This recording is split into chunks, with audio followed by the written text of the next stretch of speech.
Good afternoon, everyone, and welcome to this talk. As you know, every Friday we run a talk. I just came from a workshop in Spain. And this week and next week, it will be my turn, and I will be talking about some philosophical aspects of machine learning.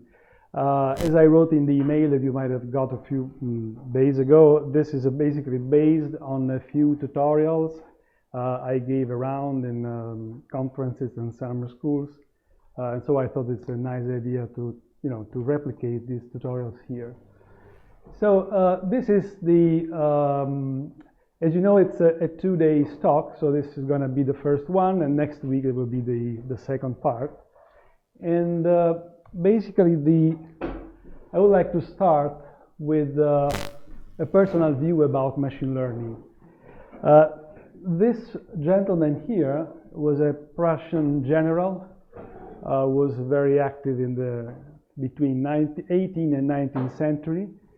He became famous for several reasons, but in particular, he famously said something which today we keep saying, and the sentence is, war is a continuation of politics by other means. And so I just took the liberty to paraphrase this famous sentence. And in my view, machine learning can be thought of as a continuation of epistemology by other means. Why I'm saying this? For the simple reason that the very problems that we typically tackle within machine learning, pattern recognition, and artificial intelligence are philosophical problems. The very problem of induction, the problem of abstraction, the problem of generalization, all these problems that today we work on are philosophical problems. Even the terminology that we use in machine learning and artificial intelligence comes from philosophers from ancient Greeks. What is the difference between us today and, say, Socrates or Plato or Aristotle and so on and so forth? Well, that today we use computational means for solving those problems. But the questions are always the same. The question of categorization, which is one of the most important problems in machine learning, is a question which was posed more than 2,000 years ago. Now we try to answer to this question using algorithms, using computers, using computational means, and that's the main difference. But as far as the problems are concerned, we are trying to solve the same problem. So that's the reason why, in general, I think it's a good idea to be at least aware of the philosophical underpinnings of machine learning in order to give a big picture of what we are doing today. Okay, so let me start. When I say machine learning, I of course refer to today's machine learning, and today's machine learning is basically data-driven machine learning. There is also another approach to machine learning which is more symbolic in nature, which has been around for many years actually in artificial intelligence. But nowadays, when we think about machine learning, basically we think of deep learning, neural networks, and other purely data-driven approaches to learning. And so I would like to start my lectures talking about this new approach to machine learning, which is purely data-driven. And let me just quote from Nello Cristianini. Maybe some of you already know him because he came here just a couple of weeks ago to visit me, but he also gave a Christmas lecture, I think 2 years ago. He is a very well-known machine learning researcher. He wrote 2 very popular books on kernel methods and machine learning. And recently, just a few weeks ago, I would say, he published this paper on New Scientist, The Road to Artificial Intelligence, a case study, a case of data over theory. And among other things, he says, data can be stronger than theoretical models. And this is one of the most important messages, or let me put it this way, the underlying philosophy of today's machine learning research. That data is enough to learn, and we can forget about models, theory, and stuff like that. I'm going to expand on this later. So basically, he says by the mid-2000s, with success stories piling up, the field have learned a powerful lesson. Data can be stronger than theoretical models, and a new generation no, please come in.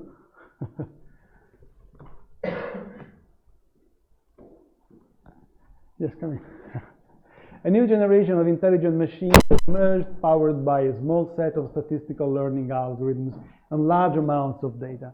That's an important thing I would like to stress. The fact that everything which we do today on machine learning is based on the idea that we can extract knowledge from raw data without any use of models, theory, and stuff like that.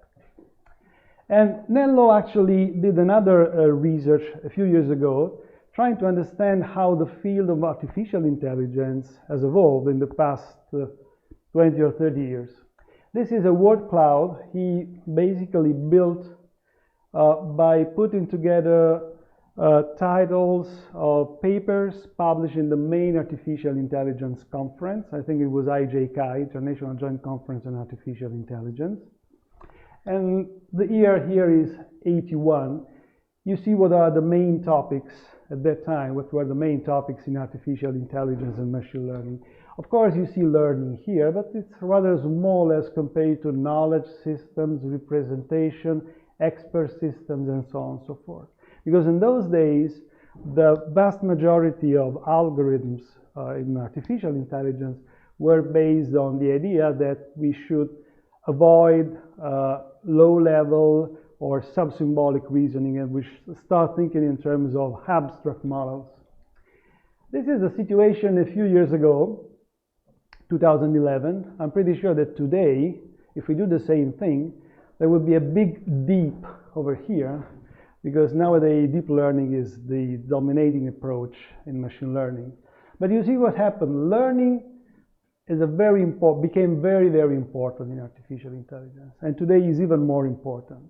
And logic or knowledge and reasoning, which are more traditionally associated to psychology rather than neurology, for example, are relegated to marginal roles. And as I said before, if you repeat the same experiment today, it will be even bigger, because nowadays if you go to an artificial intelligence conference, the vast majority of papers will be on machine learning and on deep learning and on neural networks. And indeed, why is this happening? Well, the reason is pretty simple. The interesting fact is that nowadays there is no new methodology. Deep learning is nothing but old-fashioned neural networks, which were popular since the 80s. Those ideas which are so popular today were already around the 80s, the 90s. So from a purely conceptual point of view, there is no breakthrough.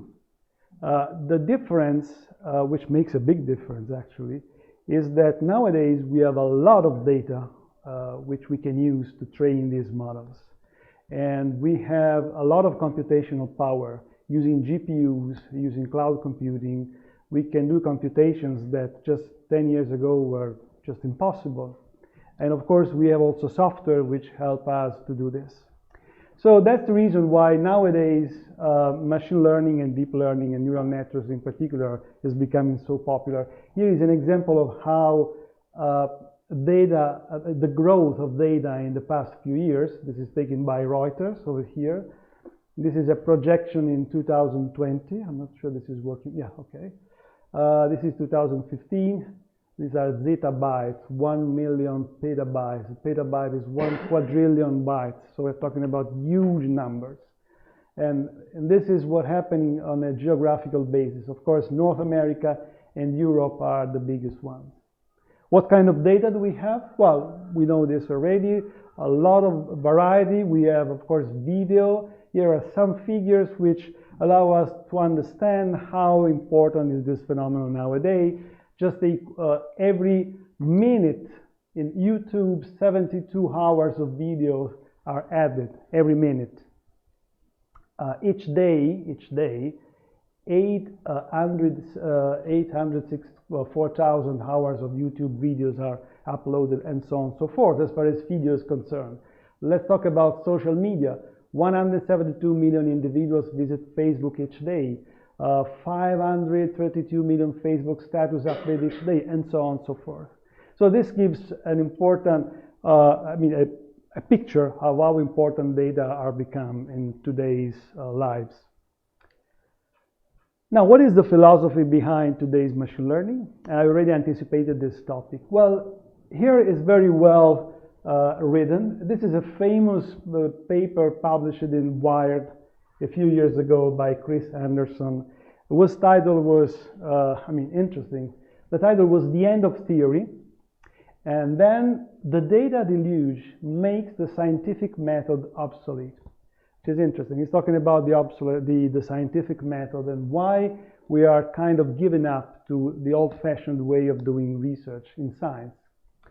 So, for example, he says, forget taxonomy, forget ontology, forget psychology. Why do we want to know how people come up with their decision, and who knows why people do what they do? He says the point is that they do it, that's it. And we can track and measure it with unprecedented fidelity. And then the philosophy is written in one sentence. With enough data, the numbers speak for themselves. So we just need data, data and data. Now, for those of you who are familiar with a little bit of epistemology or philosophy, maybe at high school or whatever, you might remember that this is basically a very well-known philosophical school, which is empiricism. I would say that today's machine learning is probably the most radical form of empiricism that we ever had. If we don't believe this, let's go back a few centuries ago. Let's see what John Locke said, one of the fathers of empiricism. Well, he was asking himself in probably this is the most important book he wrote, how do we acquire knowledge? And so he had this notion of a tabula rasa, a white paper where nothing is written. When we are born, our brain is just like a white paper, and only through experience we get knowledge. And he says this very clearly. Whence do we get knowledge? He says, to this I answer in one word, from experience, capitalized. In the book was capitalized, only experience, no prior knowledge. We only get knowledge by having access to the data. So that's the reason why our data-driven machine learning that we are used today, is basically a radical and a modern form of empiricism. Okay, so this is a kind of preamble to these lectures, and this is an outline of my two talks. Basically, one of the most important problems in epistemology or philosophy of science is the problem of induction.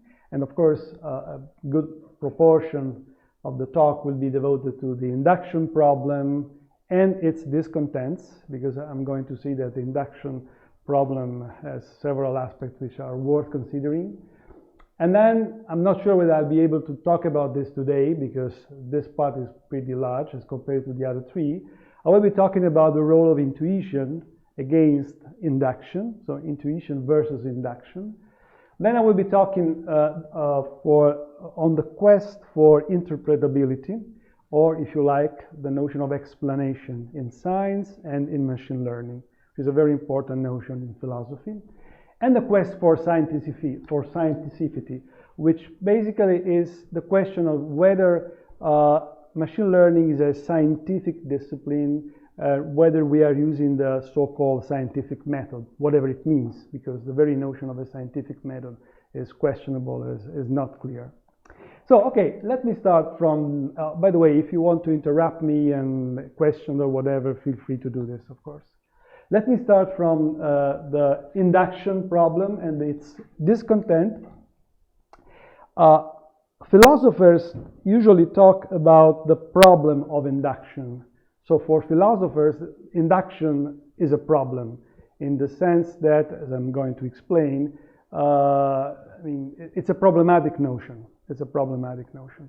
For us, induction is an opportunity, but for philosophers, induction is a problem. I'm going to explain why this is the case. Induction is associated to two big figures in the history of philosophy. The first one is Francis Bacon, because Francis Bacon, not the painter, of course, talking about the philosopher, was the one who in the 17th century was probably among the first ones who thought that we should acquire knowledge by some inductive process. And that was very new as compared to the way in which science was done before him.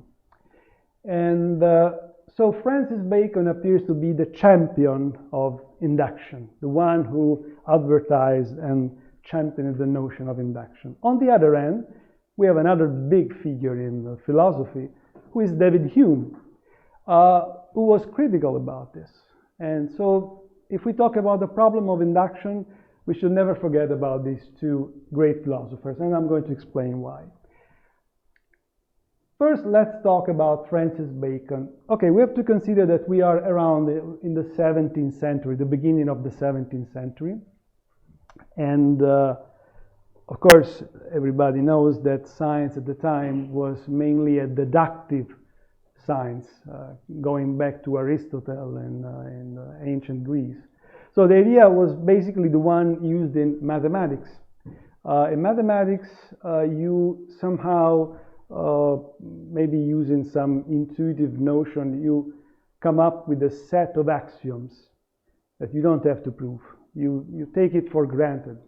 Take, for example, the axioms that you have in geometry in the Euclidean system, right? And starting from these axioms and using some inference rules, you derive new truth.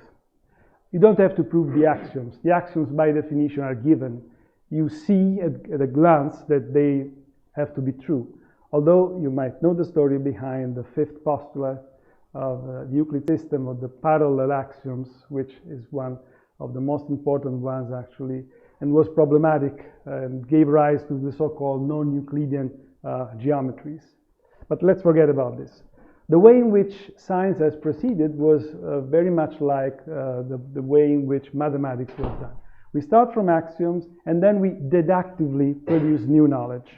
And the key tool for doing this was a notion which was introduced by Aristotle, which is the syllogism. So probably you know about this. I have a couple of premises. For example, the classical one is all humans are mortals. Socrates is a human. These are the two premises. And then taking these two premises together, I make an inference. And the inference is Socrates is mortal. Now, what is the main feature of this conclusion, which I arrived at? The conclusion is a necessary consequence of the two premises. So basically, if the two premises are true, then necessarily the conclusion has to be true. So the conclusion brings with it a notion of necessity. And that was the key notion that was used in science for several centuries. So Bacon contrasts this idea with the inductive process. Indeed, he says there are and can be only two ways of searching into and discovering truth. The one flies from the senses and particulars to the most general axioms. This is the mathematical method. Literally, we fly from the senses to the axioms. The truth of which it takes for settled and immovable proceeds to judgment and to the discovery of middle axioms. And this is the way now in fashion, the syllogistic method which I just described, right? So somehow we acquire a notion of, say, a few axioms, and we take them from granted, and then we proceed. The other one derives axioms from the senses and particular, rising by a gradual and unbroken ascent. And this is, he says, the true way, but as yet untried. This is the inductive method. So we arrive at our knowledge through a gradual process of incrementally adding facts to facts over facts until we somehow reach to some knowledge. So one is a gradual process, the other one is totally different. Now, Francis Bacon had a great supporter, and probably the inductive method became so popular in science because of this gentleman here, Isaac Newton, because besides discovering a lot of well-known laws about the physical world. He also, in his books, was very clear about the method any scientist should use. In particular, there's a very famous column, a passage in his book, where he supports the idea of the inductive method. He says this clearly. He says that in experimental philosophy, or in physics if you like, because at that time physics was considered experimental philosophy, propositions gathered from phenomena by induction should be taken to be either exactly or very nearly true. Now, this was a great support to the inductive process, because the success of Newton's theory in physics was so great that nobody ever dreamt to challenge these findings, not even to challenge this position. But let me talk about the problems, because as I mentioned before, for philosophers, induction represents a problem. And the problems of induction were clearly put forward by David Hume. There are two problems with induction that we should always be aware of. First of all, I already mentioned this before, the notion of a logical necessity, right? If we have a syllogism, the conclusion is a necessary consequence of the premises, and nobody can argue about this. But in induction, this is never the case. You might have seen hundreds of millions of times in your life, I don't know, the sun rising every morning, but then suddenly tomorrow it won't rise. So it's not a logical necessity that since I've seen the sun rising millions of times, whatever, then necessarily tomorrow the sun will rise. So that's the main important thing. Logical necessity is no longer there.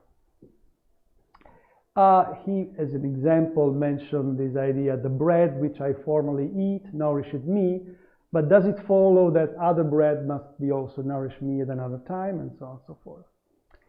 The second point was, how can we justify induction? And there is only one possible answer. You can justify induction only by induction. You can say that the future will resemble the past, because this is what induction is all about, only because in the past we have seen that the future resembles the past. So, this is a kind of a vicious circle, because we want to justify induction, and in so doing, we are using induction. So from a purely philosophical point of view, this is for sure not satisfying. These are the problems associated with the inductive process. But there are other problems as well. And now I want to talk about these problems, which are slightly more technical, because for a while, philosophers tried to understand the induction or the inductive process using the tools provided by logic and logic analysis. And for example, one of the key ideas was the notion of a confirmation. Suppose that I have a theory which states that all swans are black, the typical black swan problem. White. All swans are white. This was the other way, because I spent some time in Australia, and so that's the reason. Now, I see another swan. Supposing that this is white, does this confirm my hypothesis that all swans are white? Yes or no? The answer probably is yes. If I have a theory which says that all swans are white, if I see a new swan and which is white, this confirms my theory. But if I see a black swan, then this confirms my theory. So it looks very plain. Nobody should be worried about this. But this is not true. Indeed, there are very subtle things behind this simple reasoning. And there are at least two very well-known logical paradoxes behind this.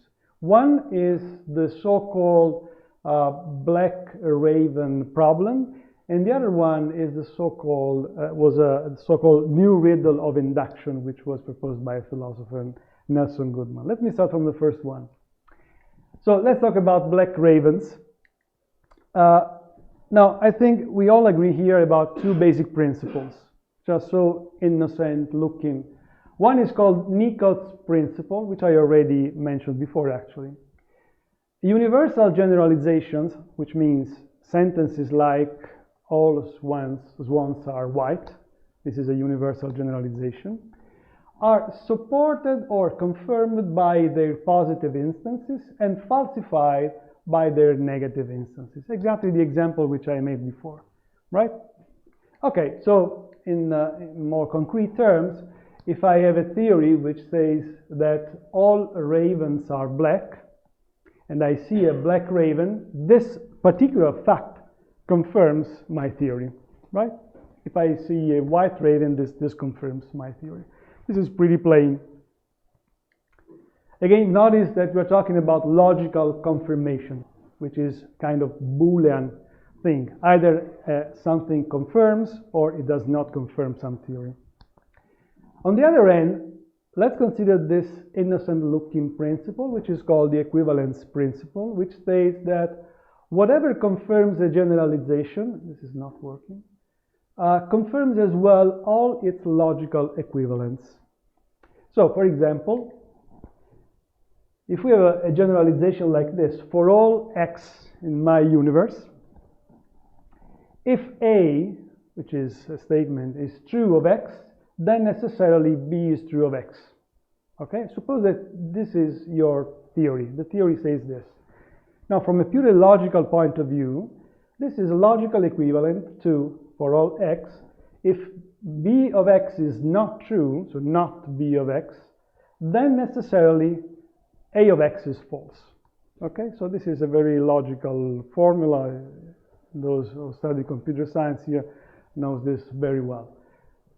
So, for example, you have the hypothesis all ravens are black, which is your theory.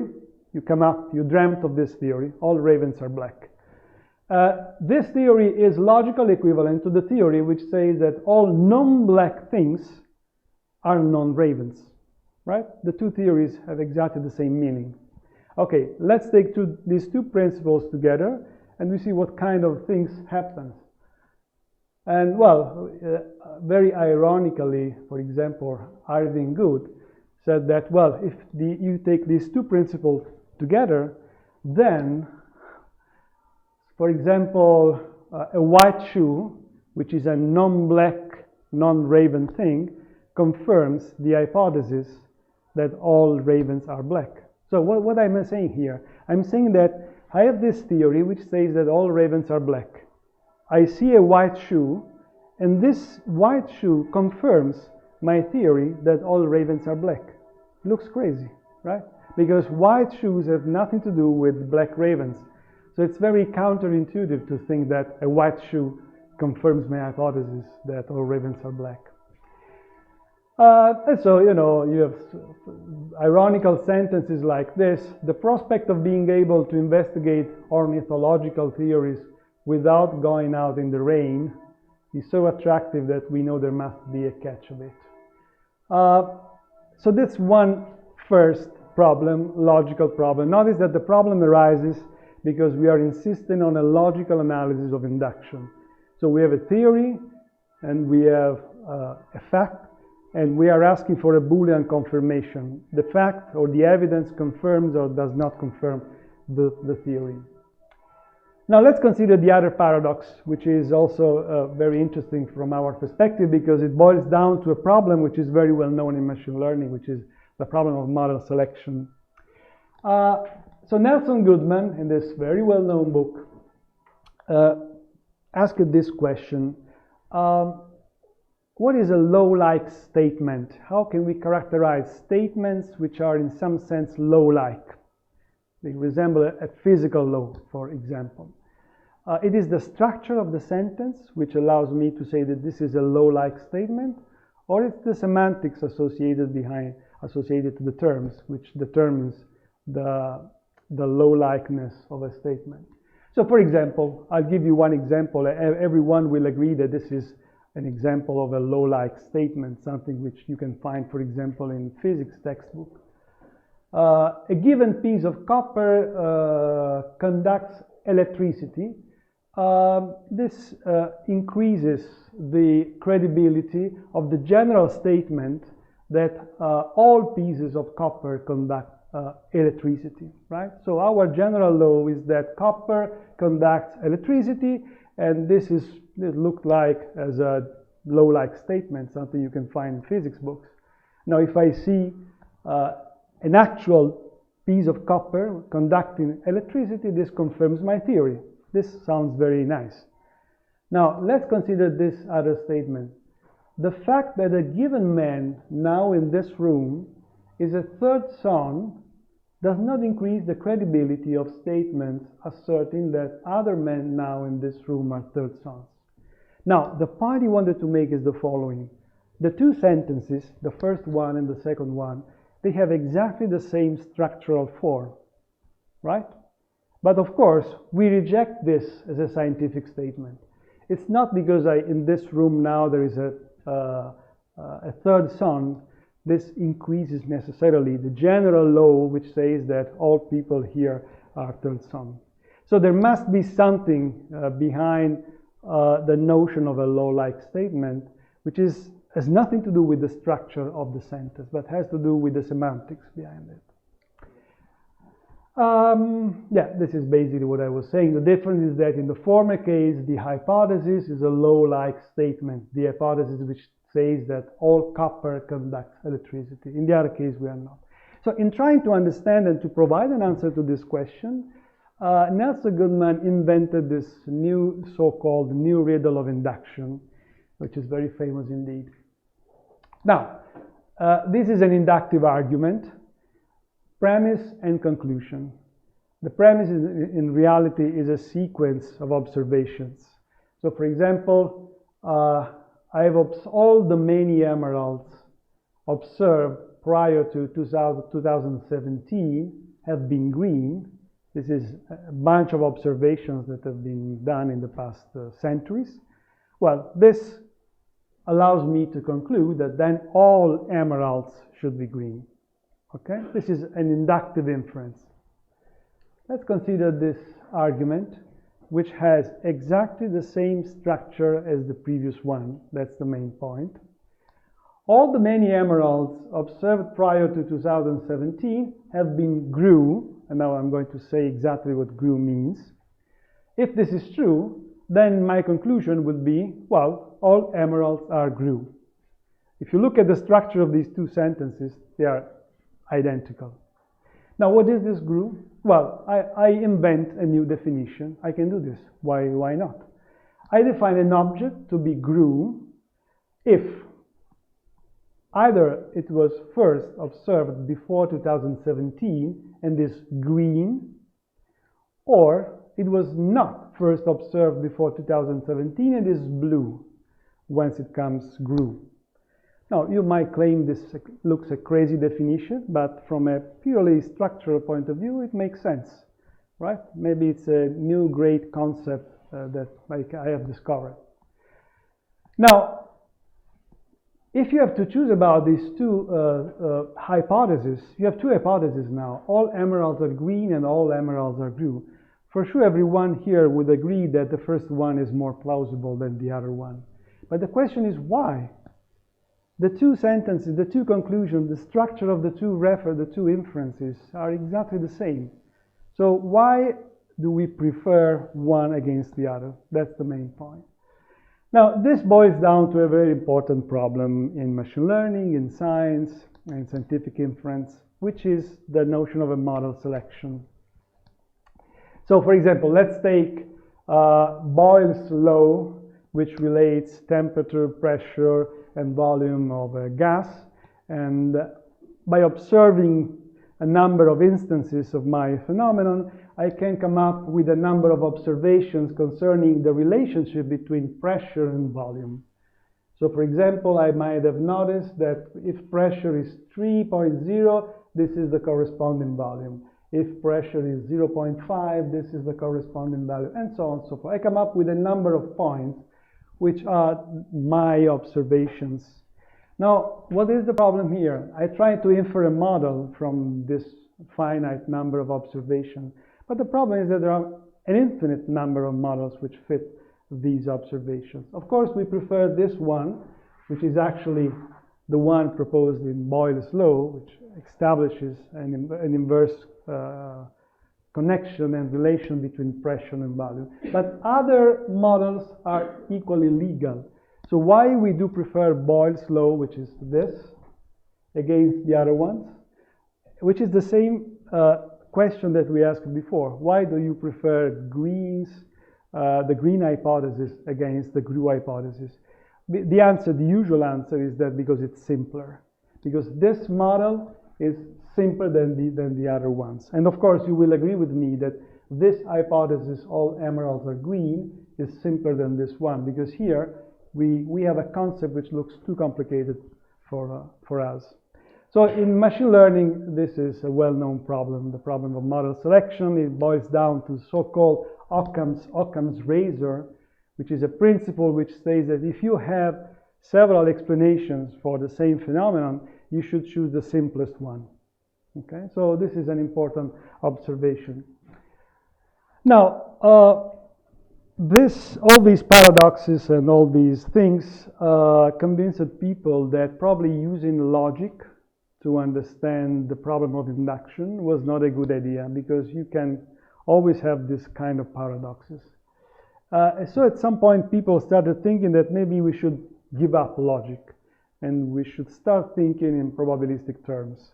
And interestingly enough, if machine learning today is so successful, it's just because it uses statistics and probability theory. It's not because it uses logic. Now, probability, I mean, you know, there are several ways in which you can interpret the notion of probability. For some time, starting from Laplace until Jevons, but others, probability theory was considered as a means to fight our ignorance, our own ignorance. So the basic argument goes as follows. It's written here, basically. We as humans, we will never possess all the knowledge which allows us to understand physical phenomena or social phenomena or whatever. And so we only have access to a partial amount of information. And because since this is true, we can only understand what happens in the real world in terms of probabilities, not in terms of absolute certainty. So that was the reason. Now what happened in the 20th century is that with the advent of quantum mechanics and quantum physics, according to the so-called Copenhagen interpretation, if you are familiar with this stuff, probability was in some sense considered as a feature of the natural world. It was not just that we are ignorant of the natural world that we need probabilities, but the world itself is probabilistic in nature. So, by the way, this is something which I don't want to touch upon because, of course, it has a deep logical implication. But the point is that at some point, people realize that if we want to understand induction, the inductive process, and so on and so forth, we need to use probabilities instead of logical analysis. Or maybe the world is too complex for being modeled. Yeah, I mean, yeah. That's why you should have a kind of a model. For example, it's too because the explanation that you give is too complex. But yeah, but the usual motivation behind using probabilities is that we will never have access to all the details in the real world. So at some point we have to give up and say, well, this will happen with some probability. Well, but probabilities, okay, but what do we mean by probability? That's the main problem, because there are several interpretations of probabilities. For example, the classical view, the one put forward by people like Laplace, Pascal, Huygens, Leibniz. This view is the well-known view according to which the probability of an event is just computed as the ratio of the number of favorable cases against the number of possible cases. This is the first interpretation of probability which was put forward. But there's a problem with this definition because it's kind of a circular definition. This is true provided that all the cases are equally likely. And so you see what the problem is. I'm defining probability, and then on the same time I'm assuming that all the events I'm considering have basically the same probability, so it's a kind of a circular problem. So in the 19th century, thanks to people like von Mises, Reichenbach, and others, we had the frequentist view, which says that the notion of a probability is basically the limit of relative frequencies. So I observe a phenomenon several times, I come up with relative frequencies, and then this number gives me a notion of a probability. But this is not the only one. There is another one around which is not so popular nowadays, which is a logical view. Probability is a connection between two terms. It makes no sense according to these scholars, Keynes, Jeffries, Carnap.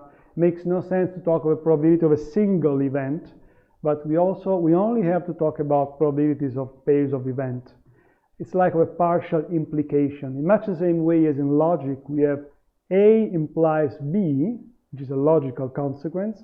We relax the necessity of the consequence, and we have a notion of relative probability, which is the one advocated here. Probability is a logical relation between propositions.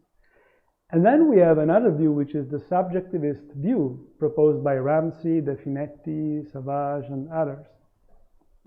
I'm going to expand about this right now, yeah. Maybe I'm saying something completely wrong because it's statistics and not so... I have statistician here, so they can give you an answer. The one with the logical view, which you never heard before.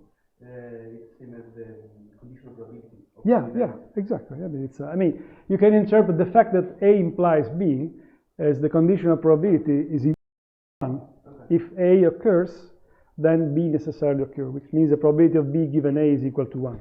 If you relax this, then you have this partial implication. It's exactly this. Yeah. And then we have the subjectivist view, and this is very important for what I'm going to say. Probability is a subjective, personal degree of belief of an agent. It could be a human, it could be a robot, it could be whatever. And the point is that it's it's subjective. So this is very controversial because, you know, if science is supposed to be objective, whatever it means, talking about subjective probabilities looks a bit strange. By the way, there are also other notions of probability. Karl Popper, one of the greatest philosophers in the 20th century, proposed the notion of propensity. Lewis, another philosophy, another notion. So you see, what kind of probability should I use?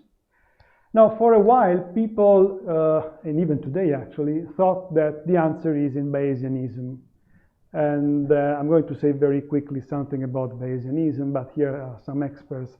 I'm not going to steal the scene here. Bayesianism was thought to be the right answer to the problem of induction and to the problem posed by philosophers like Hume and whatever. Let me briefly say what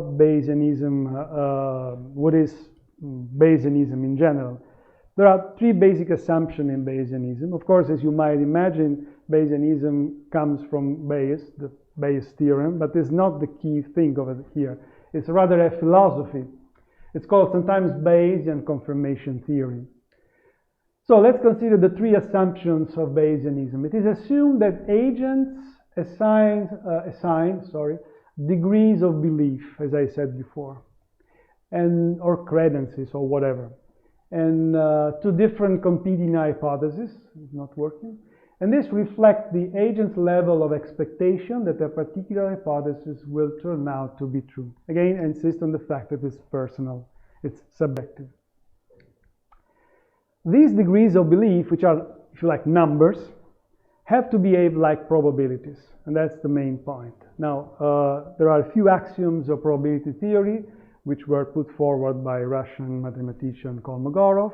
And basically the idea is that these numbers that we have in mind should satisfy the basic axioms of probability. Now this is a very controversial issue because how can I make sure that these beliefs, degrees of belief actually sum up to 1 or whatever, or they satisfy all the axioms of probability theory? Well, there is a theory, I don't want to expand on this, this is called Dutch book argument, which tries to explain this, which basically says that if your degrees of belief do not satisfy the axioms of probability, so in some sense you are irrational. So there is a notion of rationality which comes from observing the degrees of belief. Now, I don't want to expand on this, but this is kind of a controversial issue. right? How can we make sure that these degrees of belief are assumed to be probabilities?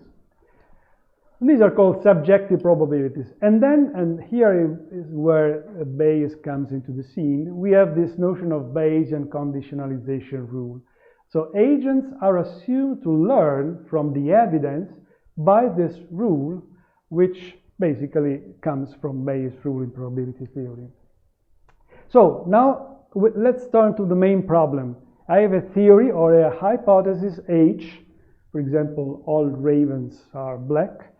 I have a fact, an evidence, something, whatever, which is E.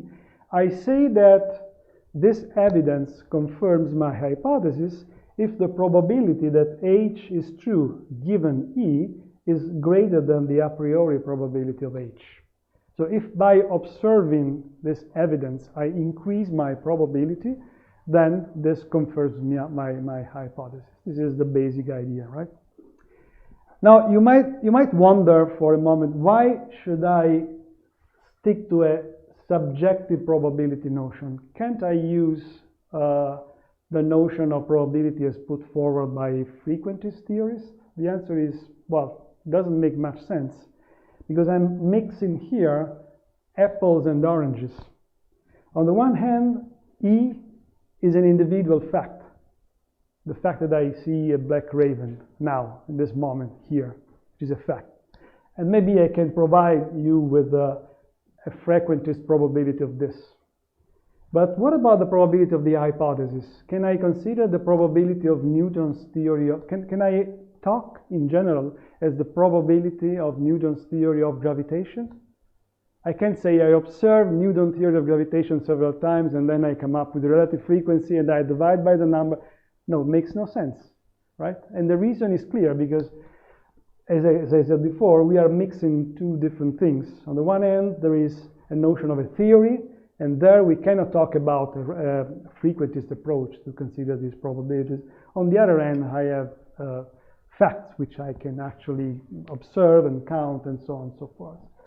So that's the reason why we are to resort to subjective probabilities, and we cannot use the other approach. The two approaches, the frequentist one and the Bayesian one, are kind of opposite view of the world, I would say. Now, we all know, most of you know about Bayes' theorem, which lies at the heart of this approach. Bayes' theory is a way of reversing these probabilities. So if I want to compute the probability of a hypothesis given the evidence, I just use this formula over here. I just reverse the probabilities. This is the probability of the evidence given the hypothesis, which is much easier to compute, times the probability of the hypothesis, divided the probability of the evidence. Now, in the Bayesian jargon, these are called prior probabilities, P of H. This PH of E is the posterior probability, the probability of H after observed E, and this is the likelihood, the probability of E given that H is true. Now, let's see, is this framework, with this framework, are we in a position to solve the paradoxes that we saw before? The answer is yes. If we use a probabilistic approach, we can try and answer to the paradox that we saw before, the Raven's paradox. If you are a Bayesian, you would say, yes, if I see a white shoe, this does indeed increase the probability of the theory of that says that all ravens are black, but only to a very marginal degree, say 0.000001. And of course, if I see a black raven, the increase in probability is much higher. Of course, the increase in probability in the case where I see a white shoe is so small that I will notice this. This is the answer. And what about the glue emeralds that we saw before? Well, again, Bayesians say I can answer to that paradox by assuming that the priors are different. Remember, in the formula that we saw before, priors play a very important role, P of H, right? So I can say, yes, the two hypotheses are equally likely, but one has a higher prior than the other one. So the green hypothesis has a higher prior. So if you put this into the formula, you will end up with a number which tells that that probability is better. So there is a way to escape the paradoxes that I mentioned before using probability theory. Now, you can imagine what is called the so-called Bayesian machine. You start at the very beginning with some prior probability of your hypothesis, and then you observe something, say you observe event E1 or evidence E1, and you calculate the likelihood, and then you update the probability of H given this evidence. So you end up with a new probability for H. Then, okay, you calculate the posterior, etc. And then you consider the posterior probability as the new prior probability. And then you observe another fact, another evidence, E2. You calculate the likelihood, the probability, and so on and so forth, and you come up with a new probability. And you can imagine this going on and on. So you are basically updating your own probabilities according to the formula which I showed before as new evidence comes into the scene. Now, of course, there are problems with this. Let me mention two technical problems. One is the classical objection. Okay, you start this machine with some prior probability, but where does this probability come from? At the very beginning, you have to have a probability of H, your hypothesis. Where does it come from? And especially if we have a subjective view of probabilities, maybe here in this room, everyone has its own prior. And this is at odds with the idea that science should be subjective, should be objective. Well, the typical answer here is that yes, it's true, you can start with different priors, but when you run your Bayesian machine, after a while, all these different priors will converge to some common value. So there are actually theorems which show that under certain conditions, even if you start from different priors, eventually the machine that I mentioned before will converge to the same result, which means objectivity, if we like. Another very well-known problem for Bayesians is this so-called old evidence problem. Now, in general, existing evidence can confirm a new theory according to the Bayesian machine that I mentioned before. Classical example, super classical example. Take Einstein's theory of general relativity. That theory was confirmed several times, but in particular it was confirmed because it was able to accurately predict the recession of the perihelion of Mercury. Now, very briefly, you have a planet which runs through an orbit in an ellipse around the sun. The perihelion is the point in the orbit which is closest to the sun. Okay, so now if we were in a universe with just the sun and the planet, Newton's theory predicts that this planet will go on forever on the same ellipse. But since there are other planets, interferences of various nature, this is no longer true. So what has been observed, this was very well known, was actually that the ellipse actually kind of rotate around the sun. So the perihelion moves and rotates around the sun. So this was very well known. And the problem was that Newton's theory was not able to accurately predict this. And while Einstein's general theory of relativity was able to do that. And that was a very interesting and important confirmation of Einstein's theory, right? Now, so this basically means that if you have a new theory, I invent a new theory now, which explains an old fact very well. This is taken by the vast majority of scientists as an evidence that the theory is correct. Now let's put this example in our Bayesian machine. So you have some evidence, E, which is known for a while, and in particular is known before theory T is put forward. So let's consider these probabilities. The probability of E is 1 because we know that it's true, okay? So this is 1. On the other hand, the probability that E is true given T is also 1 because our theory predicts that particular evidence. So both probabilities are 1.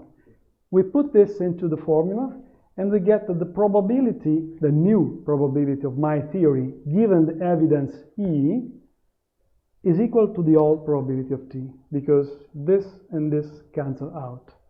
So basically, this means that by observing E, I get no insight about my theory. The probability that I had before is exactly the same as the probability I had afterwards. And this is, this runs counter with what actually happens in science. The fact that a new theory predicts all facts is something which is well known and well accepted by scientists.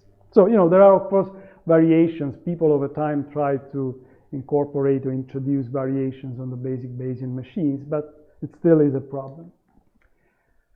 Now, let me just very quickly mention, especially for computer scientists, that at some point, Bayesian analysis met computer science, I would say theoretical computer science, and thanks to the work of Solomonoff and most recently by Marcus Hutter, a theory has been developed about induction, which is called universal induction, which brings together in a very elegant way philosophical theories which go back to Epicurus, which says that we should keep all explanation alive, which are of course consistent with the data. The Occam's razor, which says that if you have several explanations of the same phenomena, you should take the best, the simplest one. Of course, the Bayes theorem, and most recently, the idea of a Turing machine as an idealized model of a computer, and Kolmogorov complexity, which is basically a notion of complexity which says that has to do with the complexity of a Turing machine for describing the data. By putting together all these ingredients and by treating the data as binary sequences and by treating the hypothesis as algorithms, so it's a purely computational perspective, universal induction is able to provide an elegant framework that explains how to predict the future knowing the past. The problem is that Solomonoff induction is intractable from a computational point of view, so we have to resort to approximation, and it's a very nice theoretical framework, but has never really been used in practice in machine learning. So, it's one of those cases where theory is beautiful but difficult to apply, like the Semeredi lemma, right? Okay, now, is Bayesianism the answer to all these questions posed by philosophers of science? Well, it's questionable. Indeed, there is a debate going on among philosophers, statisticians, and so on and so forth. Actually, someone says that the dispute between the Bayesians and the anti-Bayesians has been one of the major intellectual controversies of the 20th century. Let's take two examples. On the one hand, we have the champions of Bayesianism. For example, Bruno De Finetti, an Italian probabilistic theorist, actually was one of the fathers of subjective probabilities. He says that all that can be said about inductive inference essentially reduces to Bayes' theorem. So very strictly confine everything to Bayes' theorem. On the other hand, we have another big name in statistics, Ronald Fisher, who says exactly the opposite. He says the theory of inverse probability, which means Bayes' theorem and Bayesianism in general, is founded upon an error and must be wholly rejected. So who is right here? I don't know, but just to let you know that this is a very heated debate which is still going on, and some of you in this room knows about this. Now, let's talk about the people who are not happy about induction. Another 5 or 10 minutes and then I'm done. In particular, let me mention Karl Popper. Karl Popper was a great philosopher in the 20th century. He introduced this notion of falsificationism, and a very controversial figure, but I think he said a lot of things which makes a lot of sense. He was a very humble philosopher. He said, I think I've solved a major philosophical problem, the problem of induction, right? And more seriously, well, this is actually what he said in one of his books. Then he says, induction, which means inference based on many observation, is a myth. It is neither a psychological fact, nor a fact in ordinary life, nor one of scientific procedure. So he totally rejects the idea that when we learn and when we acquire knowledge of the world, we do this by an inductive process. Let's see, I mean, of course, the argument is a complex one, but let me just try and give you a basic intuitive idea why he rejects induction at all. So, and then this allows me to, to make a connection with the beginning of my talk. Remember that the data speak for themselves. We only need data, and that's it. We don't need theory. We don't need models. This is exactly what he says here. He says the belief that we can start with pure observations alone, read data, for example, raw data, without anything in the nature of a theory is absurd. He mentioned the case of a person, maybe probably in the 19th century, who for his entire life collected data over data on natural biology and gave this data to the Royal Society. Now, it's not that by collecting all these data, he became a great scientist. Just by collecting the data didn't give him a chance to make any significant discovery. So it's not just by collecting data that we make discovery. Observation, that's the main point. Observation is always selective. It needs a chosen object, a definite task, an interest, a point of view, a problem. So basically he rejects totally the idea that the tabula rasa idea. We start from a white paper, we observe data, and we start extracting information from that. You know, more or less the same things have been said by others. For example, here we have a famous geographer, Peter Good, who says exactly the same thing, actually using the very same terminology that I used at the beginning of my talk. The data speak for themselves. He says inanimate data can never speak for themselves, and we always bring to bear some conceptual framework, either intuitive or ill-formed or tidily and formally structured to the task of investigation. So again, he's rejecting the notion that we start from a white paper, tabula rasa. Let me give you this idea through some visual examples, because this goes back to other things which are related to the so-called psychology of Gestalt psychology, and I'll be talking next time. So suppose that these are my data. Okay, from one point of view, these are just some black shapes against white background. But we do interpret, by the way, this is a sketch by Picasso, probably you've seen this before. But we interpret this in several ways. I mean, we interpret these as two men who are dancing. We see an animal here. We interpret this as a grass, probably. We see some bird flying. So we provide a lot. We enrich this information a lot. And this information doesn't just come from these black shapes. Or, for example, let's take this well-known visual illusion.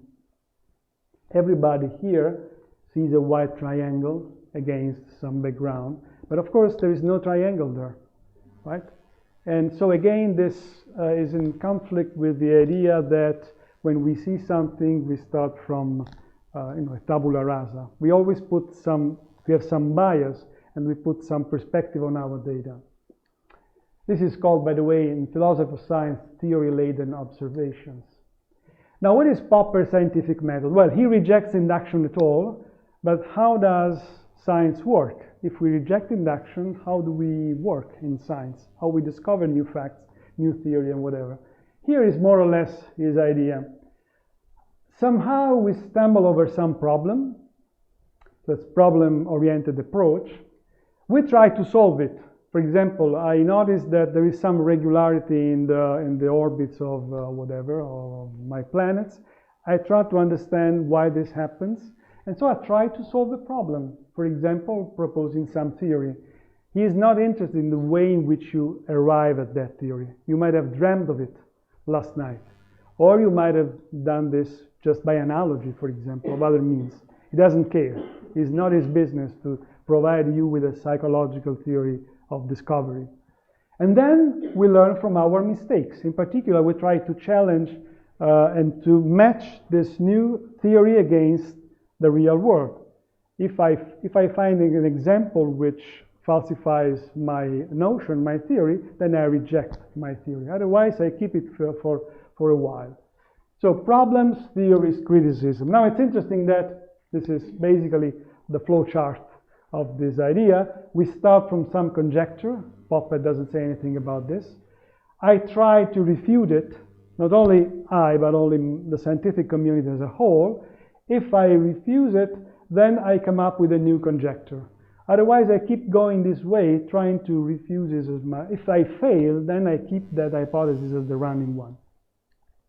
Now, interestingly enough, the very same idea was proposed by a famous physicist who was actually very dismissive about philosophy. He didn't like philosophy at all. The person I'm talking about is Richard Feynman, Nobel Prize in Physics, and very well-known character in science. And he says exactly the same thing. In his great book, everyone should read, The Character of Physical Law, he basically tries to provide an explanation of how physicists come up with new theories. And again, you see the same idea that Popper pointed out before. First, we guess it. No induction at all. It's not by observing all the data, like, and then I come up. First, I guess it. Then we compute the consequences of the guess to see what would be implied if this law that we guess is right. Then we compare the result of the computation to nature. And while experiment or experience, compare it directly with observation. If the theory or the consequences of the theory disagree with experiment, then the theory is wrong and we reject it. And we go on with other idea. So no place for induction at all. I'm going to say something more about this in the next lecture. So let me briefly explain with a simple example how this works. So this is taken from a great book by Polya, Mathematics and Plausible Reasoning. So, for example, by some chance, now I'm talking about mathematics, but the process of invention is exactly the same, nothing changes. The only difference is that a mathematician deals with numbers and properties and relations of abstract objects, while a physicist deals with concrete objects in the real world. But the process of discovery is is exactly the same in the two cases. So by some chance, you come across these relations. So you notice that, that 3 plus 7 is equal to 10, because you like playing with numbers. 3 plus 17 is equal to 20. 13 plus 17 is equal to 30. You say, very nice. Here there are two prime numbers. This is a prime number. This is a prime number. I sum them and I get an even number. Again, this is prime number. I sum them and I get an even number. This is another prime number and a prime number, and I get an even number. And you might guess whether this is by pure chance. But then you say, oh, look, of course, all prime numbers except 2, they're all odds, of course. And so it is clear that if I take the sum of 2 odd numbers, I will get an even number. This is trivial. But then you might ask the other question. So is it true that if I take 2 prime numbers greater than 2, let's forget about 2, I sum them together, I will get an even number. This is trivial, right? But what about the other way around? Suppose you give me an even number, 254. Is this number representable as the sum of 2 prime numbers? And that's the opposite view. So you might be struck against this idea. So you have a problem, and you want to solve this problem. You have a conjecture, and then maybe you want to check whether this is true. So what do? You just take all the even numbers you might compute, and check whether it can be calculated as the sum of 2 prime numbers. So for example, you start with 6, and you say, yes, 3 plus 3. Then you go on, 8 is equal to 3 plus 5, and you go on this way. You try it for a while, and you notice that the conjecture for which you come up is true. And then the question you ask is, will it go like this forever? Now, have you ever heard about this conjecture? This is a famous one, unsolved. So if you solve it, you will get a Nobel Prize. There is no Nobel Prize in mathematics, but there is the Abel Prize, by the way. So yes, the conjecture goes back to the 18th century. It's called Goldbach's conjecture. For the first time was written in a couple of letters sent between Goldbach, a mathematician, and Euler. And in this letter, this is the original letter, for the first time it was thought that this is true. So if you give me an even number, this even number can always be expressed as the sum of two prime numbers. It remains a conjecture. No one was able to prove it. But what we can do is to try and see whether it's true for a large number of even numbers. Of course, if we maybe 50 years ago we were to do this by hand, now we have computers. And so using computers, we were able to arrive at this. I don't know, this was taken a few years ago, 2012. So the conjecture is true up to this number. Of course, this is not a proof in mathematics, right? It's just increases the plausibility of the conjecture, but it's not a proof. Okay, so by the way, this is the process by which, according to Popper, according to Feynman, we arrive at new theories, right? Now, reactions to Popper. Well, again, as I said before, Popper was a controversial figure because this bold claim of rejecting induction at all is a very controversial claim. So there are people who really hated him, like Martin Gardner. He was in good company, by the way. He said Popper's great and tireless efforts to expunge the word induction from scientific and philosophical discourse has utterly failed. While on the other hand, you have great scientists who were big fan of Popper. This is one example. Peter Medawar, Nobel Prize in Medicine, a very famous immunologist, was a big Popper fan. He said, I think Popper is incomparably the greatest philosopher of science that has ever been. So you see, it's difficult to see what's the value of these things. But let me just conclude by mentioning one fact which is very important as far as machine learning is concerned. Possibly next time I will expand on this. Popper has been very influential in machine learning and in statistics as well, because the very idea of hypothesis testing comes from the notion of falsification, which is one of Popper's idea. Popper was very influential because he inspired Vladimir Vapnik, who is one of the father of statistical learning theory. And interestingly enough, Popper didn't believe in induction, while Vladimir Vapnik was one of the modern incarnation of inductive scientists. But nevertheless, it was very inspired by him because he proposed a theory of generalization, which is very actually very topical today in machine learning. Okay, I think I'll stop here. And if you're interested in these things, let me just mention a few books you might be interested to read. For example, this is a very nice introduction to epistemology and philosophy of science in general. It's not technical, so it's very enjoyable, even if you're not a philosopher. Theory and Reality by Peter Guthrie Smith. If you want to learn more about Bayesianism, this is a classical book, Scientific Reasoning, the Bayesian Approach. And this is a recent book on the connection between philosophy of science and machine learning, in particular statistical learning theory, wrote by, this is an interesting book, by a philosopher, a well-known philosopher actually, and an engineer who works in statistical learning theory. And they wrote this book, as is short one, trying to understand the connections between philosophy of science and statistical learning theory. And if you want to learn more about statistical learning theory in general, which I didn't explain, you might want to have a look at these books and or articles. Okay, so I stop here. If you have any question or whatever, please go ahead. Thank you very much for your attention.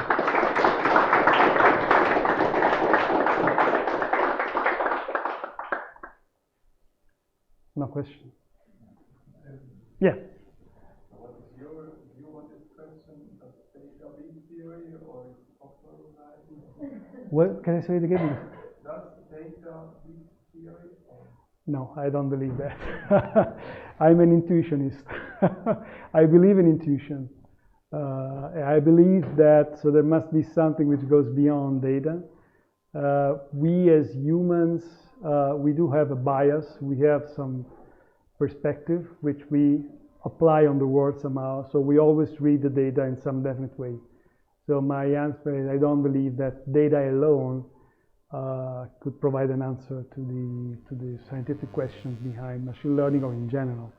Yeah. Of course, if you ask me how intuition comes into the scene, of course the answer I don't know. I will be talking about intuition and induction in my next lecture.